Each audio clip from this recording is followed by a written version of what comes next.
Salut tout le monde, c'est Pantiminac, je vous retrouve aujourd'hui pour une nouvelle vidéo.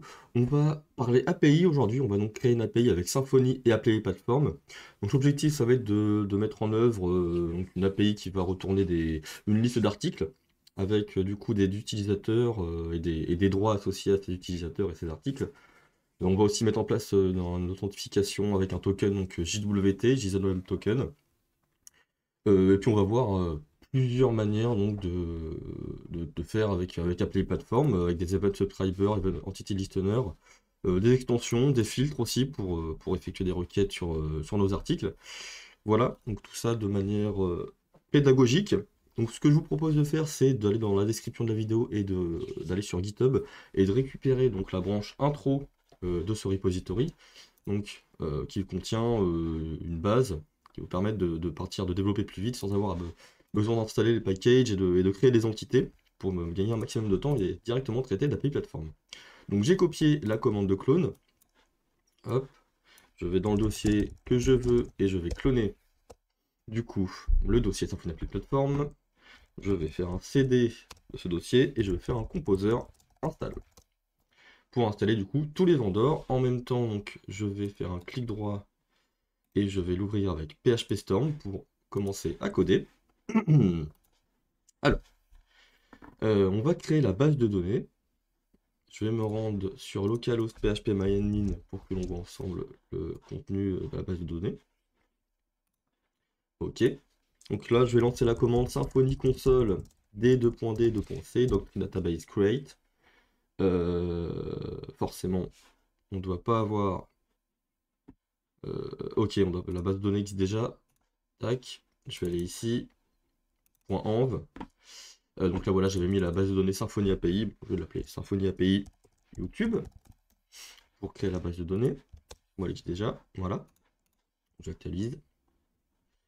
Où elle se situe? Elle se situe Symfony API YouTube, voilà. On n'a pas de console, on n'a pas de colonne, donc on va faire make migration, non c'est comment? Migration. Quoi d'autre? Une migration migrate. Migration, je ne connais pas le raccourci. Migrate. Voilà, donc là on va exécuter. Est-ce qu'on va exécuter la migration ici? N'existe pas. Bon bah je sais pas trop pourquoi j'ai ce problème là, mais du coup je vais lancer la commande bin console main migration, ensuite migration migrate, et ça passe. Bon. Bah, du coup je vais enregistrer. Est-ce que le namespace. Ah oui d'accord. Simplement ça. Namespace qui n'était pas bon. Moi je vais le remettre comme ça. Ok bon. Bon vous normalement vous n'aurez pas le problème, j'aurais modifié ça sur Git. Ok. Donc maintenant on a la base de données créée. Alors qu'est-ce qu'on a comme colonne? On a du coup la table article qui comporte donc, le user ID, le user qui a créé son article, titre, description, le slug, body, et plusieurs champs du coup de création, d'édition, et un champ qui va servir à indiquer quand est-ce que l'article du coup sera publié sur le site. Le user c'est classique, il est simplement un username, un rôle, un password. Alors ce que l'on peut faire c'est générer un mot de passe. Donc là c'est security. On va vérifier sur internet. Symfony H password. Attendez, je vais aller plutôt dans security user. Voilà. On devrait trouver ça quelque part ici. Voilà, ouais, c'était ça. Ok. Donc là, je vais lancer cette commande-là. Security H password pour bien générer un mot de passe. Donc moi, je vais m'écrire 1, 2, 3, 4, test1, 2, 3, 4. Cette valeur-là, je vais la copier. Et en fait, on va créer un utilisateur à la main dans la base de données, insérer les Pantiminax. Comme ceci. On va créer du coup alors un tableau avec, on va lui dire que il est de rôle admin, cet utilisateur-là. Et voilà. On a du coup notre utilisateur avec le mot de passe test1234 qui est créé. Ok. Donc pour cette vidéo aussi, j'utiliserai Postman pour effectuer des requêtes à notre API pour que ce soit plus facile. Ce que l'on va faire, c'est rajouter alors des petits mots, des secrets dans notre point env. Alors moi j'ai déjà des petites voilà, des choses générées, tout ça tout bêtement, hein. Voilà, passphrase et app secret. Je vais lancer mon serveur PHP. Voilà, on a le site ici, on arrive sur API Platform du coup. Alors, tout est configuré, donc on a un fichier YAML, API Platform YAML, qui est configuré pour accepter uniquement le format JSON. On a aussi l'autorisation, donc JWT token qui est configuré, avec du coup le package composant JSON, donc du coup lexique JWT Authentication Bundle. Donc on va avoir un petit peu de config à faire pour pouvoir créer user token. Ce que l'on va faire, donc c'est aller sur la documentation de JWT Authentication Bundle. Et si on va donc dans ici, les prérequis, voilà, donc ça nous c'est déjà fait. Il va falloir en fait générer une paire de clés publiques et privées. On va lancer cette commande, alors il va falloir avoir l'extension OpenSSL d'activer pour que cela fonctionne bien, et OpenSSL d'installer, donc moi sur Windows, c'est déjà le cas. Donc je lance cette commande, et je vais me retrouver en fait avec un dossier ici JWT dans config, avec des clés. Donc ces clés-là vont nous permettre de générer des tokens, qui je crois sont valables pendant 1 heure, et nous permettent du coup d'effectuer des requêtes en tant qu'un utilisateur. Donc pour ce faire, en fait on va aller du coup sur notre API. Alors la route /API/login est configurée dans le fichier de routing, ici, route.yaml, API login, méthode post. Et on a le fichier sécurité YAML qui est mis à jour, donc tout ça a été fait en suivant bêtement la doc JWT bundle. Donc voilà, si vous voulez vous renseigner, comme c'est pas le but de la vidéo d'expliquer exactement comment ça fonctionne, je l'ai fait avant. Mais sinon, voilà, donc on choisit le champ username et password pour du coup en fait le passer en paramètre dans la route /API/login. Il nous faut en fait un utilisateur qui existe, passer un vrai nom d'utilisateur, le bon mot de passe, pour pouvoir générer un token. Donc là, si je montre mon nom d'utilisateur, mais que je mets le mot de passe test, la réponse va être invalide credentials.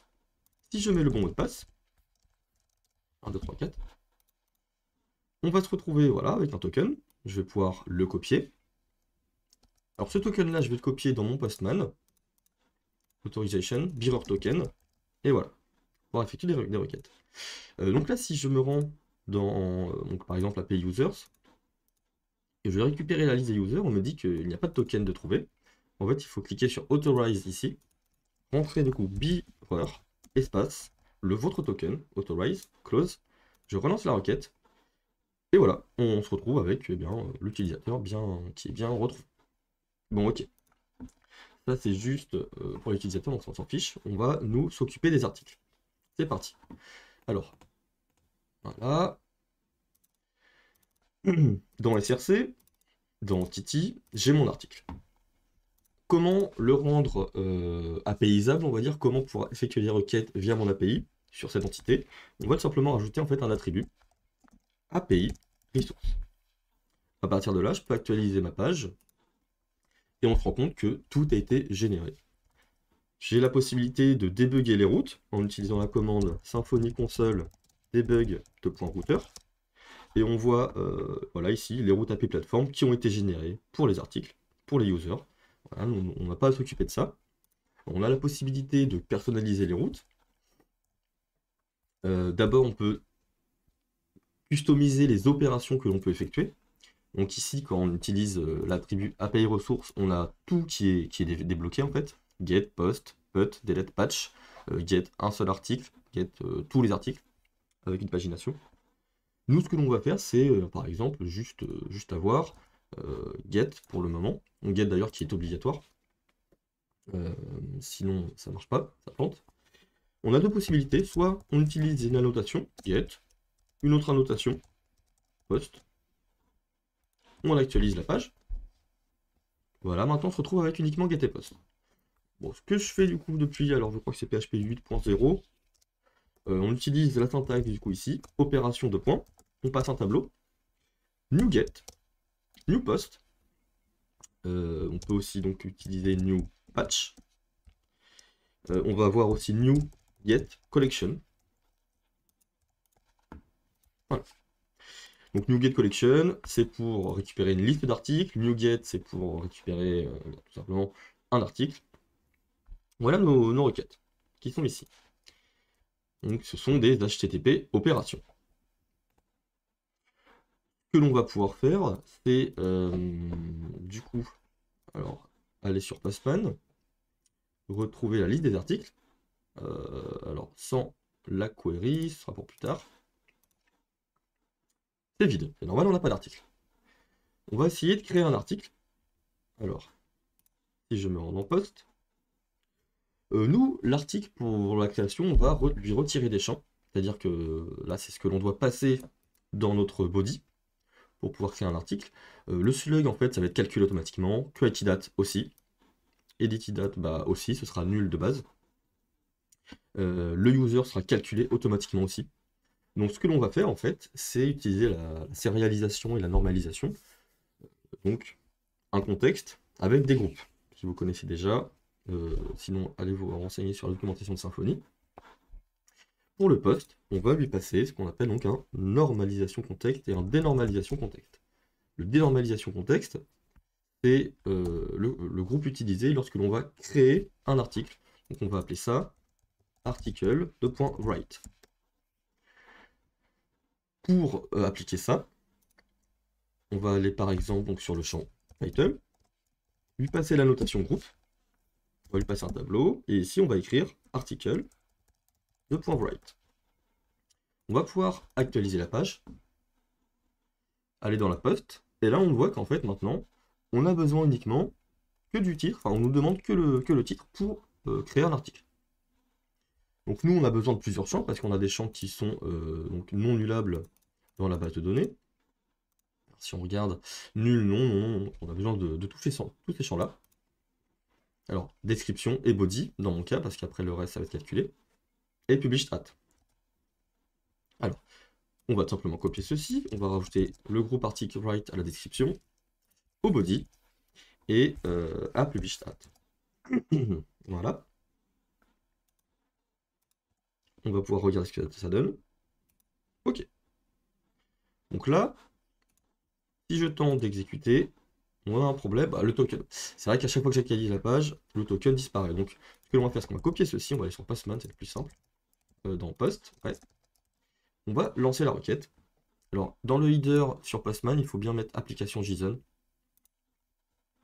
Donc là, nous dit slug ne peut pas être nul. Donc, pour que le slug soit calculé, il va falloir utiliser des événements, du coup.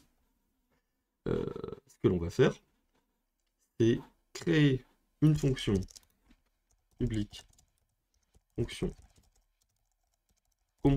compute slug, qui va prendre slugger interface en paramètre, et on va devoir l'injecter depuis un event listener. Donc pour ce faire, là c'est pas compliqué, on va dire this slug égale slug. Alors on peut slugger le title, ou alors simplement l'entité en fait, et on a défini, alors j'ai défini la méthode toString, qui retourne tout simplement le titre de l'entité. Donc lorsque l'on fait appel à this, donc à la classe article, sans lui spécifier de propriété, c'est la méthode toString qui va être appelée par défaut, donc this title du coup ici. Donc là c'est par la fonction de compute slug. On a besoin aussi de définir une valeur de createDate par défaut. Donc là on va créer une fonction, public fonction set createDvalue. This createDate égale new datetime immutable, donc la date courante. Et en fait, ce qu'il faut faire, ça va être, il faut ajouter un attribut sur l'entity ORM as lifecycle callbacks. Donc là, c'est pour dire que on va écouter les événements doctrine. Et ici, sur cette fonction, il faut lui dire à quel événement est rattachée cette fonction. ORM pré-persist. Donc juste avant de l'insertion en base de données, on définit la valeur de la création. Voilà. Pour le slug, ça va être un peu plus compliqué que ça, enfin, même si ça va aller. On va se créer un entity listener. Donc on va créer un dossier. Entity listener. On va créer une classe article entity listener. Donc cette classe-là va être dédiée à la pré-update et au pré-persist de l'article pour appliquer certain traitement pour remplir le champ utilisateur et le champ slug. On va déjà créer un constructeur avec l'injection du coup de slugger interface. On ne peut pas le récupérer depuis l'entité. Donc ici, on récupère notre slugger. On va créer une fonction, voilà, prePersist, et une fonction preUpdate, qui prend en paramètre effectivement un article que l'on va ajouter. Slugger interface aussi, on va utiliser use. Mais aussi le life cycle event arrays, event, voilà, qui est un objet donc propre à Doctrine. On fait la même chose ici, on compute le slug. Ce que l'on peut faire aussi, donc là, c'est rajouter, alors que pour le moment, quoique non, c'est bon, on va rajouter security pour récupérer l'utilisateur courant. Donc l'utilisateur courant, en fait, on le récupère depuis le token qui est généré. Donc article set user this security get user. Dans l'update, on ne va pas modifier parce que si on met à jour, en fait, on part du principe qu'une mise à jour d'un article déjà ne peut être effectuée que par l'auteur. Donc on ne va pas modifier l'utilisateur lorsque l'on fait une mise à jour. Pour que tout ceci soit exécuté, il va falloir utiliser des attributs parce que là, l'autre classe n'est relié à rien du tout. Donc as entity listener. Et ce que l'on fait, c'est que l'on spécifie l'événement. Donc ici, event, qui est pareil, qui vient du use doctrine ORM, prePersist. On spécifie l'entité aussi qui est rattachée, update. Là, on va choisir un event comme ceci, juste un seul événement. Et voilà, à partir de là, on est rattaché aux événements doctrine. On devrait avoir un slug de générer et l'utilisateur d'ajouter à la création de notre article. On va pouvoir essayer ceci. Donc si je crée, voilà, sur Postman body, published at, par exemple, send. On a bien le retour de l'API, donc on devrait avoir effectivement d'en parcourir notre article qui est créé avec le slug et le user ID. Alors le slug par contre effectivement j'ai dû oublier de rajouter ceci en lower. Voilà. On veut que un slug tout soit en minuscule, donc là je vais le modifier comme ceci. Voilà. Parfait. Donc on voit que notre API nous retourne ceci comme ça, avec le user API user 1. Donc moi, c'est pas vraiment ce que je veux plutôt récupérer le champ username du user. Donc pour ce faire, on va se rendre sur article. Et dans normalization context, donc dans cette propriété-là, on va utiliser une propriété, un groupe, pardon, article de .read. Donc on va quasiment avoir la même chose. On va vouloir, lorsque l'on lit, lorsqu'on a le retour de l'API du coup, on va vouloir avoir le titre, l'ID de l'article aussi. Donc on va copier ça comme ça. Voilà. Sur l'ID. Je vais vouloir avoir la description. Bah, le slug qui est généré, je le veux aussi. Donc je vais à mon groupe. Le body. On va vouloir aussi choper l'utilisateur. Par contre, l'utilisateur, je veux donc du coup pour avoir son username. Malheureusement, j'ai déjà fait, bon, c'est pas grave. Donc du coup, on a l'article de .list. Et surtout, article de .read que l'on va rajouter. Article de .read. Ok. Donc ça, c'est pour avoir le champ username lorsque l'on fait un post. On va le rajouter aussi sur createDate, publishDate, que je vais rajouter là. Voilà. Donc on va tenter de recréer un article.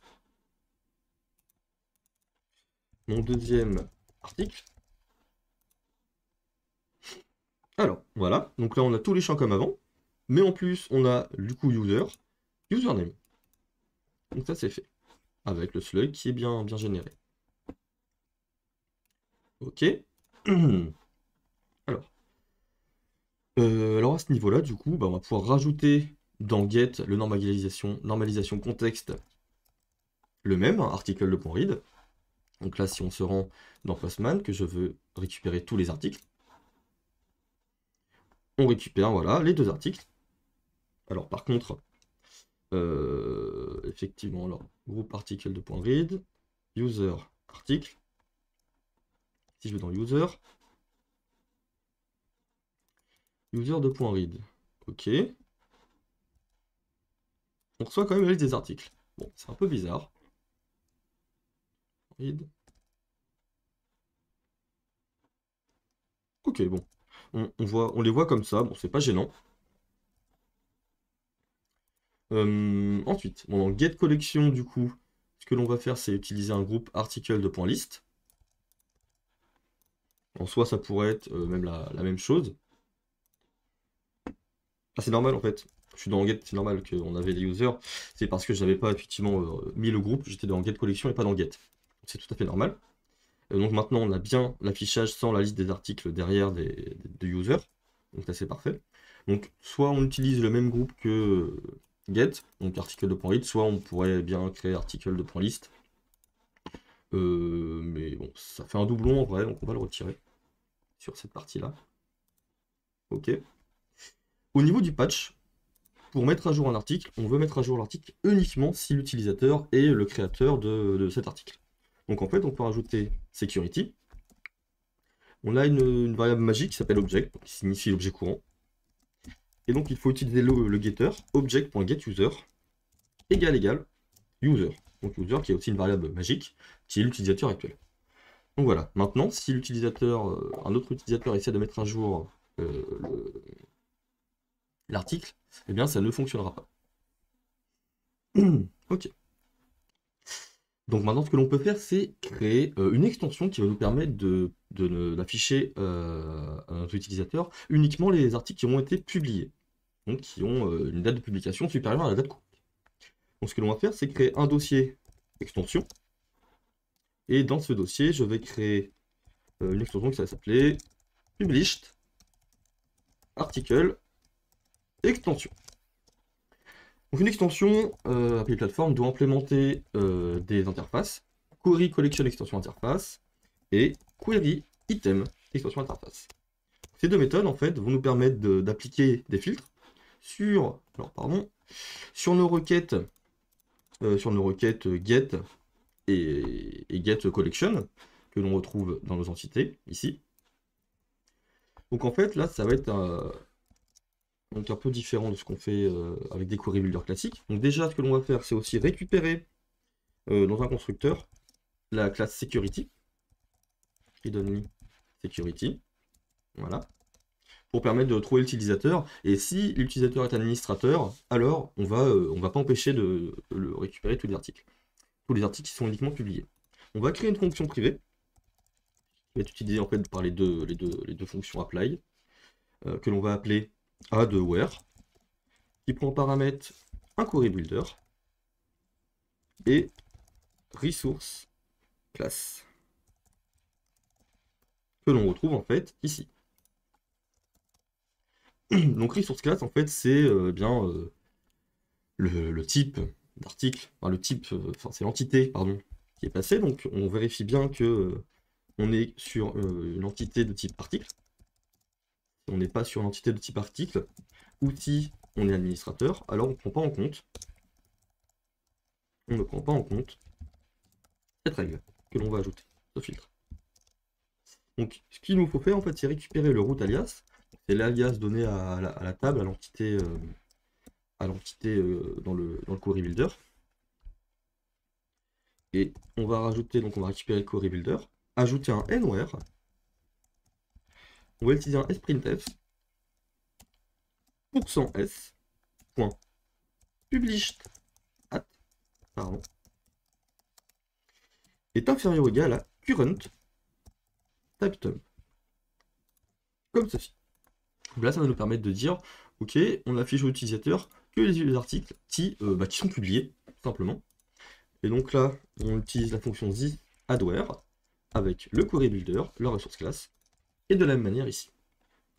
Si je vais dans ma base de données, j'ai mis un article ici publié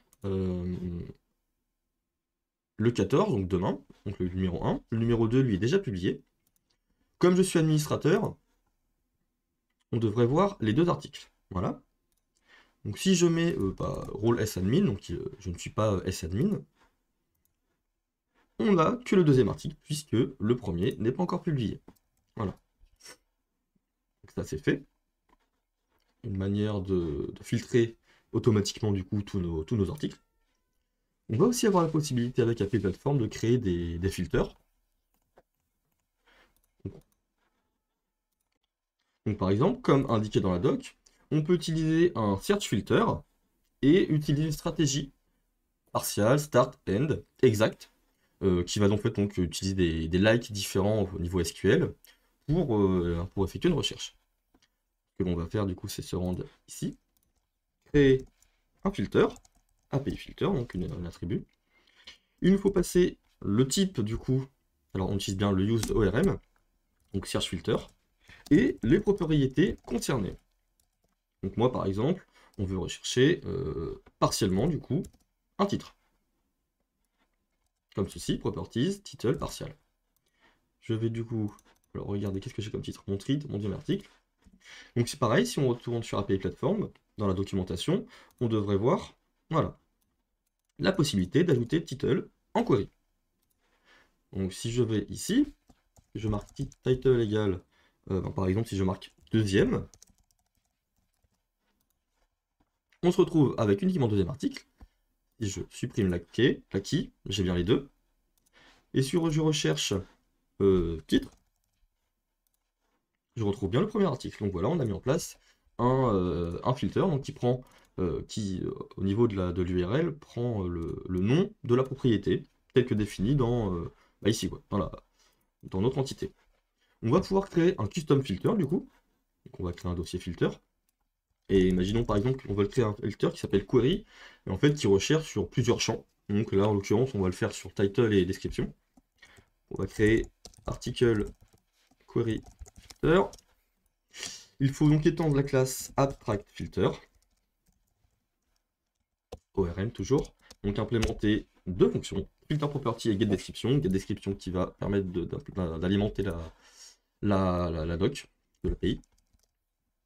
Donc là ici, le but c'est de dire quelle propriété, comment s'appelle la propriété.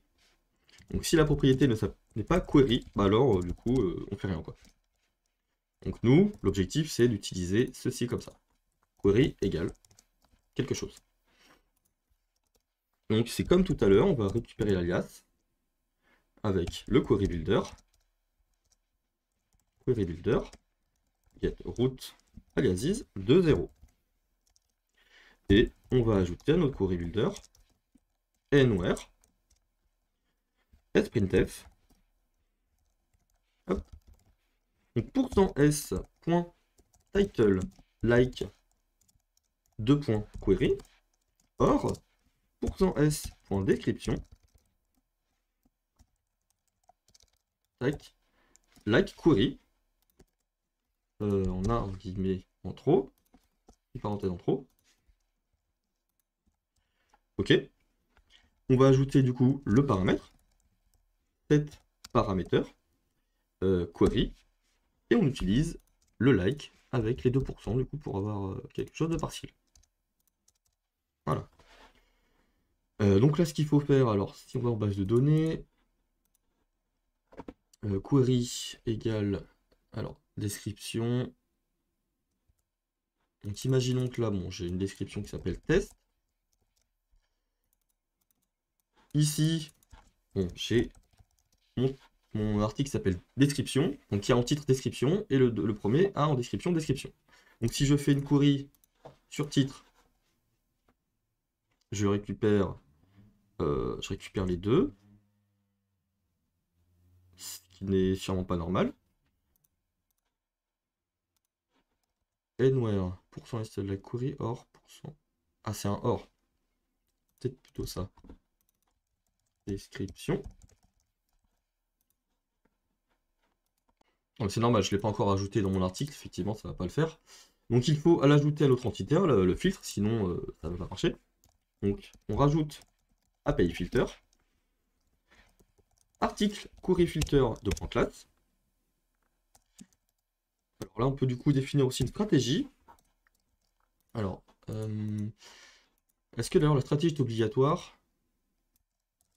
Si j'actualise ma page. Oui. Non, effectivement, la get description aussi, s'il faut l'implémenter.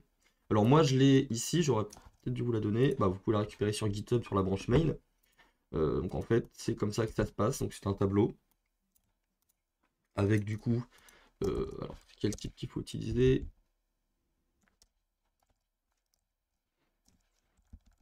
Component. J'ai pas le use, bon, c'est pas grave, on va mettre string, simplement. Donc si j'actualise la page, on se retrouve avec, voilà, query, filter by title or description, c'est exactement ce que j'ai mis là. Voilà, ce n'est pas requis, c'est pour OpenAPI. Tout est expliqué dans la description, dans la doc d'API Platform. Si je recherche par description, on se retrouve avec les deux articles. Si je mets titre, on se retrouve uniquement avec un seul article, puisque dans mon deuxième article, je n'ai rien qui ressemble à titre. Voilà. Donc ça, c'est pour le custom filter. Alors après, on a encore énormément de choses à faire sur API Platform, mais je voulais juste du coup faire une vidéo sur les, on va dire, les principales fonctions d'API Platform et les, voilà, quelques personnalisations qu'on peut du coup apporter à une API. Donc si vous avez aimé la vidéo, n'hésitez pas à la liker, n'hésitez pas à laisser un commentaire si vous avez des questions. Et je pense poursuivre une série de vidéos sur API Platform avec des concepts plus avancés. Donc voilà, qu'on verra ça très prochainement. Et moi je vous dis à très bientôt pour de prochaines vidéos. Allez, salut tout le monde!